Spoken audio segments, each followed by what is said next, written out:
Welcome, everybody, to the YouTube portion. It's going to be a little bit ghetto. We're going to be showing some recaps as we talk about what I want to talk about. The main thing I want to talk about is 6 things that we learned from this World Championship. We're going to play the recaps from inside the streams.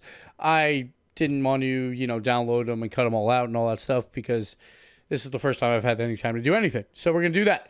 One thing to note before we start this entire video, I will be doing some awards at the end of this year, so some videos for that. If you can think of any categories that you think might be fun for 2019, let me know. I think some of the categories, for instance, obviously Player of the Year, Team of the Year. I have like Best Crowd Moment, stuff like that. And I'll probably try and be looking for like a top 3 at least for each one. So if you have any ideas, you can throw them in Twitch chat. I'll probably forget them though, so throw them in YouTube comments as well for this video. But let's get into it.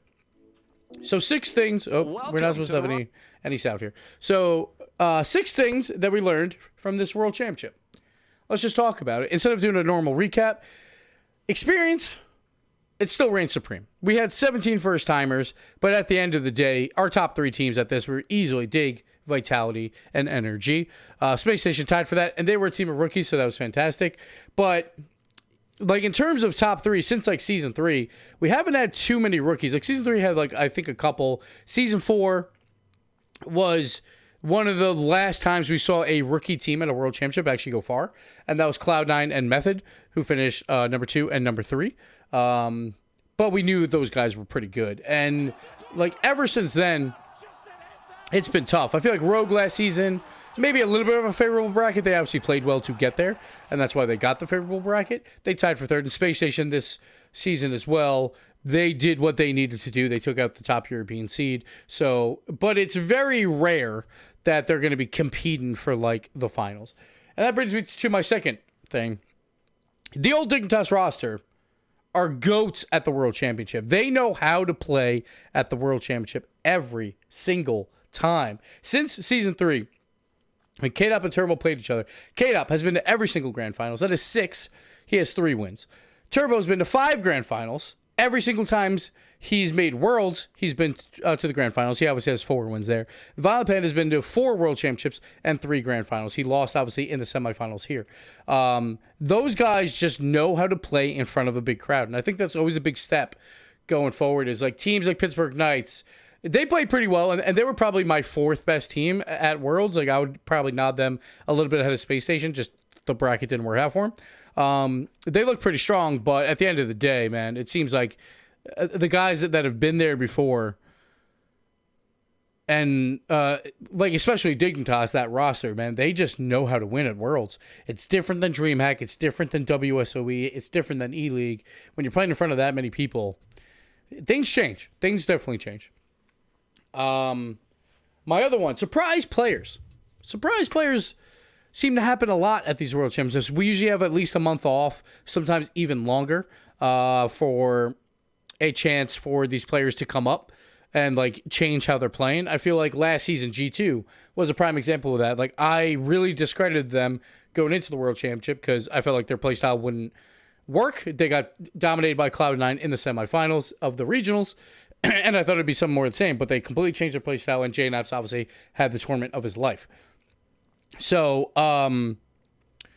there's players like that. There's like Season 6 Torment, where Torment is starting to come out with these mechanical abilities that we've really never seen from him before. So it's like players like that. Or Season 5 Complexity. They were the European 4 seed. They bounced back and found a way to make top 3. It's just, there seems to always be some surprises. And this season, Yukio. Oh boy, Yukio. Not only does he probably save his roster spot, like he was the best player at the World Championships. Like if they made the finals, Dignitas, and they won, no matter what happened in that grand finals, Yukio would have won that MVP. He was playing out of his mind throughout the entire tournament, led the most goals of the entire World Championship, played phenomenally. That season, or that Game 5 and Game 6 overtimes where he clutches it out, absolutely nutty.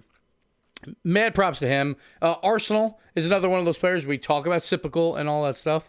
But Arsenal really led Space Station, I felt like, throughout this World Championship. I feel like that'll continue as well. Here's my ghetto-ness. So we're just going to go away with this one. And we're going to play the next one. So like Arsenal, I think he's going to become one of those stars. Personally, I've always been a big fan of him. This season, even when everyone's voting like typical MVP, I was still like kind of like iffy on it because I did feel like Arsenal was a reason for a lot of it. He obviously deserved MVP. I'm not going to take that away from him, but I thought like maybe Justin had a tiny bit more of a case. It was very, very close. But by the time I went to vote, everyone had voted typical, so I was like, I don't actually want to go back and split hairs and see if I want to put Justin first or Typical first. Didn't really matter. But like I think Arsenal's really gonna go pretty far. So watch out for like in the future seasons, man. There's always gonna be some type of surprise. We always talk about it too. Like I always talk about it, how a number 4 seed always makes top 4 at every single LAN. The only time they didn't was when OC number 2 took down the NA number 4 to get top 4. So that was the only time, and that was once again another big upset. So always look out for teams like that or players like that when they have a month, we'll see them adapt way more than when we're seeing them every single week playing in league play, because it's a little bit harder to adapt and change. One, you also don't want to change too much because you don't want to break things that are going right, and then it could make you falter and not make the regional championships and not make the world championships. So you wait a little bit to kind of change up how you play. One other thing that I don't really have as a number, like I thought it was really fun to have coaches on behind the players. Like obviously they didn't have headsets day one, which is kind of a problem, but coaches up there are great just to see new looks, or even like Verge in that semifinals doing like an epic speech, it seemed like, with all his notes and all that for Dignitas versus Vitality. A ton of fun to see that. It's a lot better than. So I know a lot of people talk about like world championship like titles and who gets them. Like personally, I would prefer the sub not get it and give it to the coach, or just give it to both, because I do think they deserve it. Only if the sub plays, I feel like that they definitely deserve it. But at the end of the day, like instead of having that argument, I would just give it to the sub and the coach. But again, the problem is like how many coaches do as much as maybe a Verge or whatever, right? So there's always that, but why not? It's only a title, right? At the end of the day. So it's not that big of a deal. Number 4, warm-ups did not seem to matter as much as maybe we thought they might matter.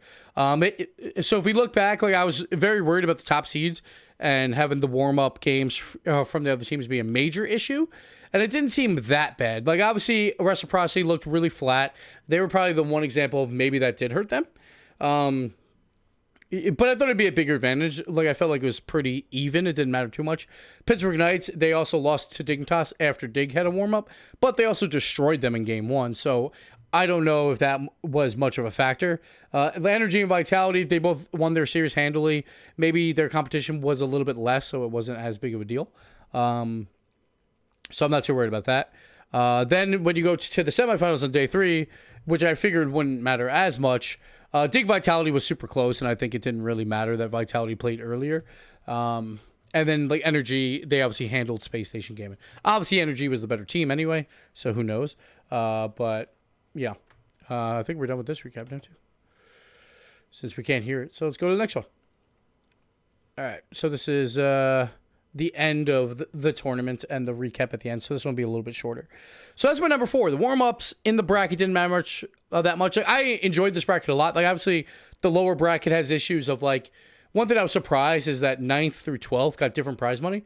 Like I would have just put them all at the same prize money to make it a little bit easier, because obviously there is some weirdness with Group A where the teams that won on day 1, they lost on day 2, and then they didn't get as much money as the other teams that lost on day 1. So there's that, but I don't think it was that big of a deal. Then the other thing, number 5. Let's go into number 5. Smaller regions are still pretty far away from winning the title. Like, I don't think they really threatened that much at this World Championship once again.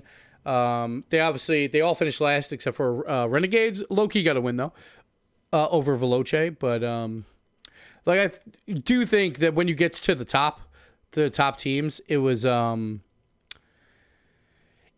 of a big gap. It was still a big gap when you look at top 4 maybe, or even the top 3, because the top 3 are where it's at. Like I think it's still going to be a while. Oh God, I forgot that the stream died during this. Oh well, There we go. Now it's back. So you got to worry about that a little bit. And then number 6, I have one more thing, and looks like looks like they broke the stream pretty hard at the end here. I didn't see this. I heard about it, but I didn't see it. So this is fun. It's okay though. Like at least it happened at the end of the show. That goal from Justin was nuts. Oh man, and then the overtime winner, absolutely nuts. It was a great world championship. But number 6, so we'll get away from this, is you got to remember that everyone records everything. And I wasn't expecting this, but we're going to go into it anyway. So here's the story of what happened on the bus. So I was changing out of my dress shirt and suit jacket because we got Madrid shirts, which actually I'll show right here if you can see it. There we go. I won't go shirtless here. But so very, very nice shirt. So I was going to change it to that on the bus since we were waiting for some more people to come on the bus. And well, Energy was about to come on the bus right when I was about to change. So I'm like, you know what? Let's put on a show for him. Little did I know that Sizz is recording everything for some reason when he's walking onto a bus. So here you go. Here's for all of you. We'll leave the sound on for this one.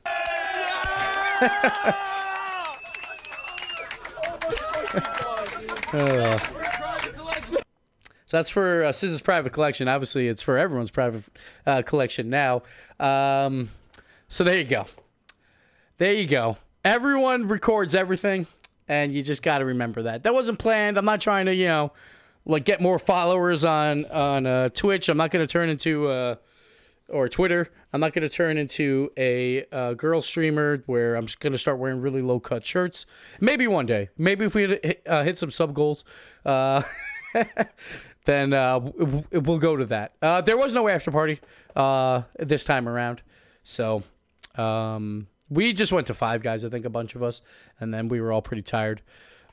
So we went with Fruity and the casters. Then we saw a bunch more players come in after that. But this World Championship, just all in all, was fantastic. Like, I did feel like a decent amount of people had problems with the venue, which, sucks or whatever. But it seemed like some of those got ironed out, at least through the days. The only thing I really didn't get to do was see a lot of fans, which I apologize for. I was sick most of the weekend or trying to save my voice. Because I had a flu, like, the 2 weeks before the World Championship that really hurt my throat. And we saw that, obviously, on Saturday where my voice was really, really rough. So I was trying to hide from that. And also, we had a pre-show every day after an incredibly long day before that. So we had to work pretty hard to make sure the pre-show was going to work well and all that stuff. Major props to Leaf, where he would get a pre-show like an hour before our pre-show and be able to host it and be able to lead through it. He did a fantastic job. But all in all, just big shout out to the players and the fans. They make this show what it is. We just yell about Rocket League. It's not that big of a deal. So thank you to all you guys who came out, who watched on Twitch. We broke records, 280,000. That is awesome. And that is huge. Not only because we broke the record by a lot, it was a European land. That is bad time zones for good viewership. So who knows? Say Season 7's East Coast or wherever it is, probably in America, but I honestly have no idea. Or Season 9, I should say. I don't know why I said Season 7. We might hit even bigger numbers. Who knows? It's only going up from here. Then we got the Olympics coming up. 2020 is going to be fantastic, and I thank you guys for all being a part of it. But yeah, so this is that video for the recap, World Championship recap. Let me know what awards you want me to give out, and I will think about it. I'll have a bunch of videos around the Christmas time, like that Christmas week to New Year's and all that stuff, because I'm going to be busy, that we give out some awards. So I'm going to try and do that. So if you think of anything, let me know. But on that, thank you guys for watching, and enjoy my shirtless video, and we'll see you next time. Bye.